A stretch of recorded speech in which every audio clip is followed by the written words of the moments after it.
প্ৰথম কথাটো হ'ল নিৰ্বাচন যিহেতু হৈ গৈছে, ফলাফল বাকী আছে। 4 মে'ত ফলাফল আহিব। সংখ্যাগৰিষ্ঠতা যোনেই লাভ কৰক, আমাৰ ক'বলগীয়া নাই, অভিনন্দন থাকিব। কিন্তু আমি আশা কৰিম যোৱা 10টা বছৰে ধৰ্মৰ নামত ৰাজনীতি কৰি অসমখনক শেষ কৰি দিয়া হৈছে। গতিকে আমি আশাবাদী যিখন সংখ্যাগৰিষ্ঠ দলে চৰকাৰ গঠন কৰিব, সেই দলখনে আগন্তুক 5 বছৰ আচলতে অসমখনক এক উন্নয়নমুখী ৰাজ্য আৰু সকলো জাতি জনগোষ্ঠীৰ সম বিকাশ, সম উন্নয়ন কৰিব বুলি আমি আশাবাদী। আৰু এই বুলডোজাৰ পলিটিক্সবিলাক বন্ধ হ'ব, হিন্দু মুছলিম পলিটিক্সবিলাক বন্ধ হোৱাটো আমি কামনা কৰোঁ। আমি এইবাৰ দেখিছোঁ অসমৰ প্ৰেক্ষাপটত যি ৰাজনীতি হৈ গ'ল, আমি সকলো দলকে কিছু নহয় কিছু পৰিমাণে হ'লেও সাম্প্ৰদায়িক ৰাজনীতি কৰা আমি দেখিব পাইছোঁ। তেনে ক্ষেত্ৰত কিন্তু অসমৰ একাংশ ৰাইজে ভোট প্ৰদান কৰি ওলাই অহাৰ সময়ত কৈছে জয় জুবিন দা, জাষ্টিছ ফৰ জুবিন গাৰ্গ, এনেকৈ কোৱাও আমি দেখিব পাইছোঁ।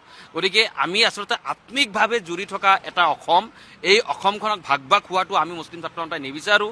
চৰকাৰৰ মুখ্যমন্ত্ৰী যোনেই নহওক, মন্ত্ৰী যোনেই নহওক, 126জন বিধায়ক আহিব আৰু ৰাইজে নিৰ্বাচিত কৰা বিধায়ক আহিব।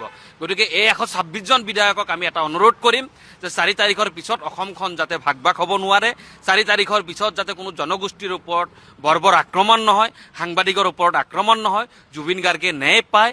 এনে বহুত কিছুমান কাম আৱেগ আৰু অনুভূতিৰ লগত জড়িত হৈ আছে আৰু সেইবোৰ বস্তু আদৰুৱা বস্তুখিনি আচলতে সুচাৰুৰূপে এই চৰকাৰখনে কৰিব বুলি আমি আশাবাদী। লগতে মুছলিম ছাত্ৰ সন্থাই এটা কথা ক'ম যে এইবাৰ চৰকাৰখন যিখন চৰকাৰ আহিব, এই চৰকাৰখনে যাতে অসম চুক্তিখন 100% আখৰে আখৰে ৰূপায়ণ কৰাৰ স্বাৰ্থত তেওঁলোকে আচলতে গুৰুত্ব দিয়ে।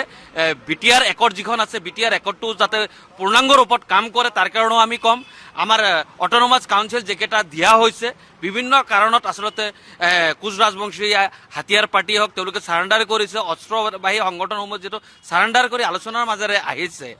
যিকেইটা সন্ত্ৰাসবাদী সংগঠন আছিলে গোটেইখিনি যিহেতু সমাজ ব্যৱস্থাক ভাল পাইছে, বিশ্বাস কৰিছে, গতিকে তেওঁলোকৰ লগত হোৱা এগ্ৰিমেণ্টসমূহ যাতে আখৰে আখৰে চৰকাৰখনে পালন কৰাৰ ক্ষেত্ৰত কেন্দ্ৰীয় চৰকাৰৰ লগত যথেষ্ট যোগাযোগ কৰি এইখিনি সম্পূৰ্ণ কৰিব বুলি আমি আশাবাদী।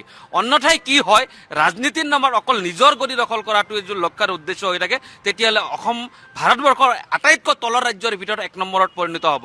গতিকে আমি আশাবাদী, সবকা সাথ সবকা বিকাশ হ'ব লাগে সঁচাকৈ। গতিকে ৰাজ্যখন ভাৰতবৰ্ষৰ ভিতৰত এটা শ্ৰেষ্ঠ ৰাজ্য হ'বলৈ শংকৰ আজানৰ মিলনভূমি অসম। গতিকে এই অসমখনক ভাগ ভাগ যাতে নকৰে, তাৰ কাৰণে কিন্তু আমি এইখন চৰকাৰ, নতুন চৰকাৰখনক আমি আপিল কৰিম। আৰু এটা কথা স্পষ্ট যে অসমৰ সংখ্যালঘু ৰাইজে এইবাৰ কিন্তু ভোট দিয়াৰ ক্ষেত্ৰত এটা বিবেক ভোট প্ৰদান কৰিছে, উন্নয়নমুখী ভোট এটা দিছে। আৰু দেখিব পাইছোঁ সংখ্যালঘু এলেকাত আচলতে অসম গণ পৰিষদত যথেষ্ট আচলতে গুৰুত্ব লাভ কৰিছে। এইবাৰ নিৰ্বাচনত আমি দেখিব পাইছোঁ নামনি অসমত কেইবাটাও সমষ্টি আচলতে অসম গণ পৰিষদে দখল কৰিবলৈ সক্ষম হ'ব বুলি আমি ভাবোঁ। আমি নিৰ্বাচনৰ পিছত যিটো এনালাইচিছ কৰিছোঁ, গতিকে যিহেতু যদি বিজেপি মিত্ৰজোঁটৰ চৰকাৰ হয়, অসম গণ পৰিষদ দল থাকিব, তেনে ক্ষেত্ৰত আমি অসম গণ পৰিষদ দলক ক'ম যে কা আইনখন বাতিল কৰাৰ ক্ষেত্ৰত আপোনালোকৰ যি সিদ্ধান্ত লৈছিলে, সেই সিদ্ধান্তটো জোৰদাৰভাৱে আচলতে এইবাৰ আপোনালোকে আপিল কৰক, যাতে কাখনৰ পৰা অসম বচাব পৰা যায়। আৰু অসমৰ সংখ্যালঘুৰ ওপৰত যিবিলাক বৰ্বৰ আক্ৰমণ, যিহেতু সংখ্যালঘুৱে চেঙা বিধানসভা সমষ্টিত আপোনালোকক যথেষ্ট ভোট প্ৰদান কৰিছে, বৰপেটা বিধানসভা সমষ্টিত আপোনালোকক যথেষ্ট ভোট প্ৰদান কৰিছে, জাবেদ দাক ভাল ভোট দিয়া হৈছে, জিব্ৰানক ভাল ভোট দিয়া হৈছে। গতিকে তেনে ক্ষেত্ৰত আচলতে সংখ্যালঘুৱে অসম গণ পৰিষদ দলক ভোট দিছে। যদি আপোনালোকে চৰকাৰ গঠন কৰিব পাৰে, আমি আশা কৰিম যে অসম গণ পৰিষদৰ নেতৃত্বত আগন্তুক দিনত অসমৰ সংখ্যালঘুসকলক আচলতে আপোনালোকক প্ৰটেকশ্যন কৰিবৰ কাৰণে কাম কৰিব বুলি আমি আশা কৰোঁ। এইখিনিয়ে ক'বলগীয়া আছিলে।